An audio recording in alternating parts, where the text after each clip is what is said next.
Hi friends, நான் உங்கள் அரட்டை கார்த்திகா. என்னோட வாழ்க்கையில் ஒரு மிகப்பெரிய ஒரு அற்புதம் நடந்துச்சுங்க. பைபிளில் ஒரு வசனம் இருக்கு, உன்னை அதிசயம் காண செய்வேன், நீ அற்புதம் கண்டிடுவாய். ஸோ இந்த வீடியோவை ஸ்கிப் பண்ணாமல் லாஸ்ட் வரைக்கும் ஃபுல்லாக பாருங்கள். அப்போ தான் நான் என்ன அற்புதம் சொல்கிறேன்னு சொல்லிட்டு உங்களுக்கும் தெரியும், உங்கள் வாழ்க்கைக்கும் இது ரொம்ப யூஸ்ஃபுல்லாக இருக்கும். மோஸ்ட்லி கல்யாணம் ஆகி கொஞ்ச நாள் கழித்து குழந்தை இல்லைனாவே நம்மளை எல்லாரும் ஒரு மாதிரி பேசுவாங்க. நிறைய சங்கடங்கள், நிறைய அவமானங்கள், இந்த மாதிரி பல பிரச்சனைகள் நானும் என்னோட வாழ்க்கையில் சந்திச்சேங்க. கல்யாணம் ஆகி 3 வருஷம் ஆச்சு, இன்னுமா ஒரு குழந்தை கூட இல்லை. பேபிக்குன்னு நிறைய ட்ரீட்மெண்ட் இருக்குது, எவ்வளோ டெக்னாலஜிஸ் இருக்குது. அந்த மாதிரி ஏதாவது ஒரு பண்ணிக்கு இனி ஒரு குழந்தைய பெற்றுக்கிட்டா என்னவா அப்படி நல்லா பேசினாங்க. குழந்தை இல்லைன்னு சொல்லிட்டு நான் பட்ட அவமானம் இவ்வளோதான் இல்லை. நிறைய சங்கடம், வாங்கின பேச்சுக்கள் அப்பா சொல்லவே முடியாதுங்க, அந்த அளவுக்கு கொடிதாக இருக்கும்.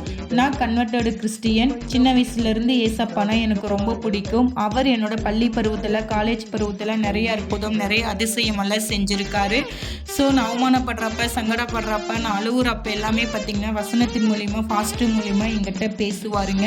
ஒரு அப்பாவுக்கு அப்பாவா, அம்மாவுக்கு அம்மாவா, ஒரு ஃப்ரெண்டுக்கு ஃப்ரெண்டாக இருந்து எனக்கு நல்ல வழிகாட்டுதலாக தான் இப்போ வரைக்குமே இருக்கிறாரு.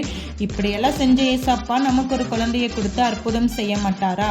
ஸோ பேசுகிறீங்க பேசட்டும், சொல்கிறவங்க சொல்லட்டும். நாங்கள் உண்மையாக சொல்கிற, பேபிக்குன்னு எந்த ட்ரீட்மெண்ட்டுமே போகலை. ஆண்டவரோட சமூகத்தில் நாங்கள் பொறுமையோடு காத்திருந்தோம். என்னதான் பொறுமையோடு காத்திருந்தாலும் பிரச்சனைகள் எங்களை துரத்திக்கிட்டே தாங்க இருந்துச்சு, சும்மாவே விடலை. ஒரு காலகட்டத்தில் ரொம்ப டிப்ரெஷன் ஆகிடுச்சு. குழந்தை பிறக்கிறதுக்கு முன்னாடி என்னோடய வாழ்க்கை கண்ணீர் கடலுன்னே சொல்லலாம். அந்த அளவுக்கு நான் சோகத்தில் நான் மூழ்கி இருந்தேன். அப்போது எங்கள் சர்ச்சில் ஒரு ஸ்பெஷல் மீட்டிங் வச்சாங்க. அந்த மீட்டிங்க்கு வெஸ்லி ஐயா ஃபாஸ்டர் வந்தாங்க. ஸோ ஃபாஸ்டர்கிட்ட கூட நாங்கள் எங்களை குறித்து எதுவுமே ஷேர் பண்ணலை. பாஸ்டரே எங்களை கூப்பிட்டு, எதை குறிச்சும் கவலைப்படாதீங்க, இந்த ஆண்டு இறுதியில் உங்கள் மடியில் குழந்தை தவளும், போங்கம்மா சந்தோஷமாக இருங்கன்னு சொல்லி வசனத்தை சொல்லி எங்களுக்கு ஆறுதல் சொன்னாருங்க. பாஸ்டர் 2021 ஜனவரி மாதம் சொல்கிறாங்கன்னா, அடுத்த 1 மாதம் கழித்து என்னோட வயிற்றில் ஒரு பேபி ஃபார்ம் ஆகிடுச்சிங்க.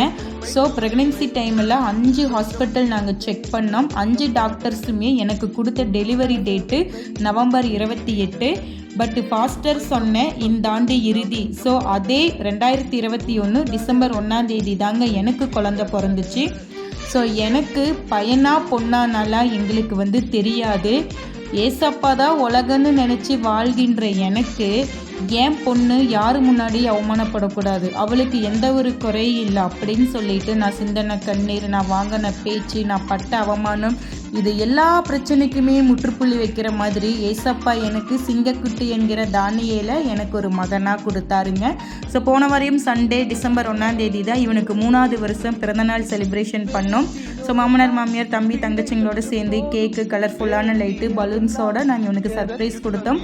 ரொம்ப சந்தோஷமாக இருந்துச்சு. நம்ம உறவுகள் எல்லாம் நம்ம குழந்தைய தூக்கி கொஞ்சறப்ப அதுக்கும் சொல்ல வார்த்தைகள் எல்லாம் அந்த அளவுக்கு ஹாப்பியாக இருக்குங்க. ஸோ குழந்தை பிறந்ததுக்கு அப்புறம் தான் என்னோட வாழ்க்கை ஒரு சந்தோஷ கடலுன்னே சொல்லலாங்க. ஏசப்பா எங்களுக்கு கிடைச்ச பொக்கிசனே நான் சொல்லுவேன். பட் அவர் எங்களுக்கு கொடுத்த மிகப்பெரிய பொக்கிசமே குழந்தை செல்வமாக என் மகன் தானியல் தேவகுமாரன் தான். கர்த்தரை நம்பின ஜனங்கள் ஒருபோதும் மீட்கப்பட்டு போவதில்லை. அவரை உண்மையாக தேடுகிறவர்களுக்கோ ஒரு நன்மையும் குறைவுபடாது. அவரை முழுமையாக விசுவாசிச்சோம்னா நமக்கு நடக்கிறது எல்லாமே நன்மை தாங்க. ஏசப்போடைய கிருபையாலேயும் அவருடைய வழிகாட்டுதலின்படி தான் எங்கள் வாழ்க்கையே நடக்குது. ஸோ எல்லாம் அமேசிங்னே நான் சொல்லுவேன். ஸோ ஃப்ரெண்ட்ஸ், உங்களுக்கு எவ்வளோ குறைகள் இருக்கலாம், உங்களுக்கு எவ்வளோ பிரச்சனைகள் இருக்கலாம், குழந்தை இல்லாத தம்பதிகள் கூட இந்த வீடியோஸ் பார்த்துட்டு இருக்கலாம்.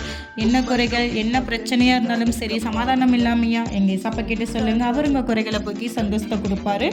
கர்த்தர் மேல் பாரத்தை வைத்து விடு, கலங்கி தவிக்காதே, அவரே உன்னை ஆதரிப்பார், நீ அதிசயம் காண்பாய். ஸோ என் மகனுடைய பிறந்தநாள் முன்னிட்டு இந்த அற்புதத்தை நான் உங்ககிட்ட நான் ஷேர் பண்ணுறேன். ஸோ போன வாரம் சண்டே டிசம்பர் 1 3ஆவது வருஷம் பிறந்த நாளுங்க. ஸோ இந்த அற்புதம் சாட்சி இப்போ உங்கள் வாழ்க்கைக்கு யூஸ்ஃபுல்லாக இருந்துச்சு நீங்கள் நினச்சிங்கன்னா எனக்கு கமெண்ட் பண்ணுங்கள். இப்போ இந்த வீடியோ உங்களுக்கு பிடிச்சிருந்தா லைக் பண்ணுங்கள், ஷேர் பண்ணுங்கள், கமெண்ட் பண்ணுங்கள். என் சேனலை சப்ஸ்கிரைப் பண்ண மறந்துடாதீங்க ஃப்ரெண்ட்ஸ். ஓகே, டாடா, பை, காட் பிளஸ் யூ.